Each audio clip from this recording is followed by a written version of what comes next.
He said, when I sit in a car or in a van or a room and I see 90% of the people with their faces glowing and their eyes in the palm of their hand, I go, he says, this is Orwellian. Is that, I say that right?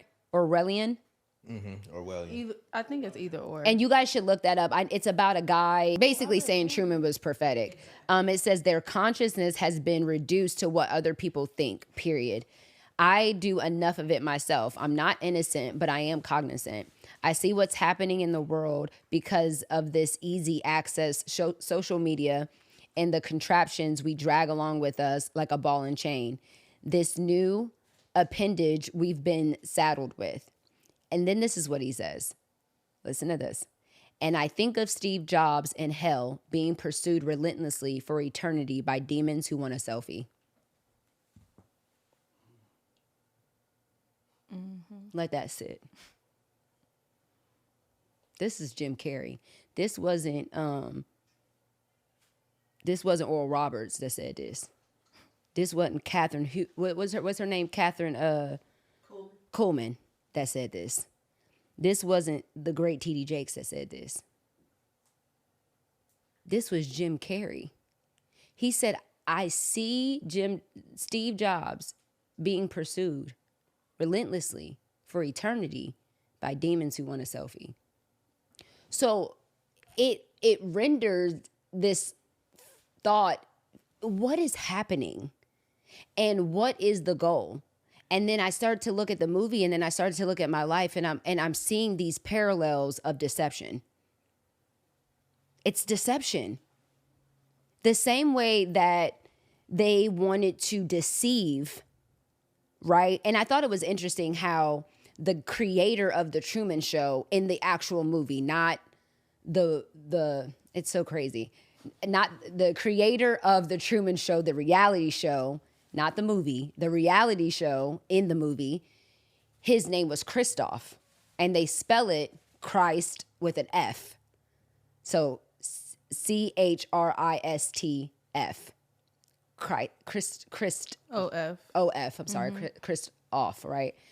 And I thought that was interesting, that was his name, Christoph, right? And he's the creator of The Truman Show, and how he sat up high and he, was looking down low. And the way they portrayed it really gave, it lended its way to maybe saying that this is God, because he sits high and looks low. And, I think there was some of that in there.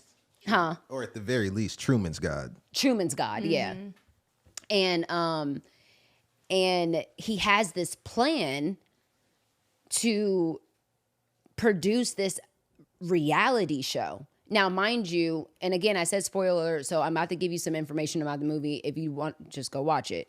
But he has been in this reality show since before he was born, right?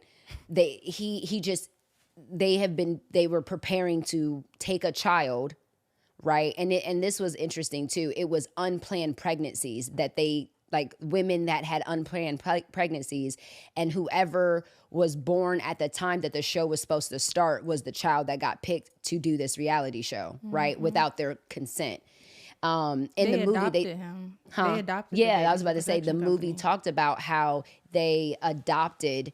It was the first time that they ever adopted a child, a corporation ever adopted a child. This is all in the movie, right? And the sole goal at the end of the day, when it was all boiled down, was to deceive him, was to cause him to think that his reality was real, that the reality that they conspired and constructed was real. And it was interesting to me how everything looked real. Everything looked real. Everything that he was experiencing was real to him, because he was the only one that didn't know that this was a whole show. So everything that Truman experienced was real to him, yet he was being deceived. It wasn't real. They were actors. His wife was an actor. His mom was an actor. His father was an actor. His best friend was an actor. All being used for the plan that the creator of the Truman Show had, right? they were basically like his little minions that were helping facilitate this deception, right? And some major points in the movie that just really stood out to me, and the reason why it's so important that, for me at least, that I brought this up is because I have to tell you that the enemy knows something that we don't know. The enemy knows that he has no power to forfeit the will of God for your life. He can't do that. He can't take anything from you. He can't do anything to you. He doesn't have the power to. But, and this was a quote from John Bevere that has rocked me, because you guys know I read The Bait of Satan, and that book rocked me. And when he said, there is no man, no woman, no child, no organization, or no demon that can forfeit God's will for your life but you. And that's what the enemy knows that we don't know. He knows how real God is. He knows how incapable of really having any power over our lives. The enemy has zero power over us. But just like I said, where this deception has started for all of us is in Genesis 3. And what does the enemy say to Eve? Did he really say, you'll die? Genesis 3 doesn't say that he took Eve by the neck, had a knife around her neck, and said, eat it, eat it. He said, he just doesn't want you to know the truth. He just wants to keep you, he just wants to control you, basically. Mm-hmm. He doesn't. And it was so interesting to me how in the Truman Show, he sits down with his mom. It's not really his mom. After seeing his dad after 22 years, he thought his dad drowned in a boat, right? And they show this scene where Truman's in the boat with his dad when he's little. And he's like, please, Dad, please, like, come on, just, he wants to stay in the boat. But the storm was coming. And so Truman's dad falls over the boat and drowns. Truman thinks he drowns. But we all know that this is a reality show. So his dad really didn't drown. So his dad, 22 years later, kind of goes rogue and pops back on set. And Truman's like, Dad? Like, he thought his dad drowned. And so out of nowhere, all these people come and rush his dad away and cause a distraction to make it seem like he didn't see what he really saw, right? And he goes and sits with his mom. And this is the thing that really burnt me up, because I'm like, oh, I know the enemy has done this to me. He's like, Mom, like, I saw Dad. I know it was him. And she was like, oh, I see him all the time too. That's just your guilt. You just have never gotten over what happened. So she plays on his trauma to make him think that he's just feeling guilty about what happened with him wanting to stay on the boat and his dad drowning, that he's imagining something that he didn't imagine, that he didn't experience something that he actually experienced. And she talked to him, and the way that she was doing it, all I could think of was like, ugh, this is probably what he did in the garden. Ugh, it was just gross. It was like, oh, Truman, you just haven't gotten over, what happened. But I've never blamed you.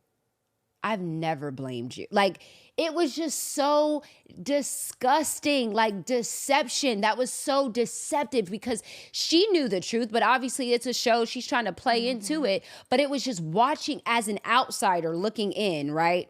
So the movie is kind of trippy because you're watching people watch a show, right? Like, you're watching, as a viewer of the Truman Show, the movie, you're watching a reality show happen. It's weird. But just sitting back and watching someone be deceived that way. And all I felt like God kept showing me is like, this is how the enemy works with all of us. He likes to distort the actual reality to make it look like something that it's not. So just like what he did with Eve. Oh, well, you won't surely die. Right? And then she ate the apple, and that's how we are. This is where we are now because of what she did. But there were so many parallels in the movie where I was like, yep, the enemy does that. The enemy does that. The enemy does that. In the movie, Truman had a desire to be an explorer. And that never left him, which is why he was in the boat with his dad when his dad drowned, because he always wanted to be an explorer. And so to keep him bound, and they did this from the age from, and this is a point that I think Jay brought out, and he was saying how the goal of the enemy in deception is to get him at a young age. It's to get him as early as possible. And so when you see Truman in the movie and he stands up and he goes, I want to be a great explorer, immediately his teacher pulls down the map and she shuts down his desire. Oh, well, there's nothing left to explore. They've explored it all. Because what they knew is that what they didn't realize is that they can control everything in his environment, and they could have actors and do all this thing, but they could never control the desires that he had.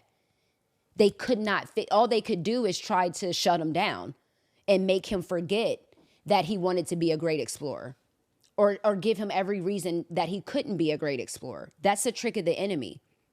So when you have something in your heart and you have this desire in your heart, and we talked about this in the episode with the woman who disciples me in Centuria, to know that desire is coming from God is because it's a good thing, and it's something that would serve him. That's a good indicator that that's a desire that God has placed on your heart, right? And so if you have a desire like that and you hear, oh, you can't do that, you'll never be able to do that. What would they think of you if you do that? What would they say? What would they, I'm telling you, that type of rhetoric, that's not God. That's not God. That's the enemy trying to shut down something that you have, like trying to prevent you from getting to where God wants you to go. Right? Because they knew that if Truman wanted to be a great explorer, that means he would have to come outside of the walls of the deception. That means that they would be exposed. That would mean he would discover truth. And that didn't fit their plan. So him being a great explorer, it's like, no, you can't explore nothing. And there's nothing left to explore. So don't worry about that. Pick another hobby. How does somebody who has a desire as a child to be an explorer end up an insurance agent?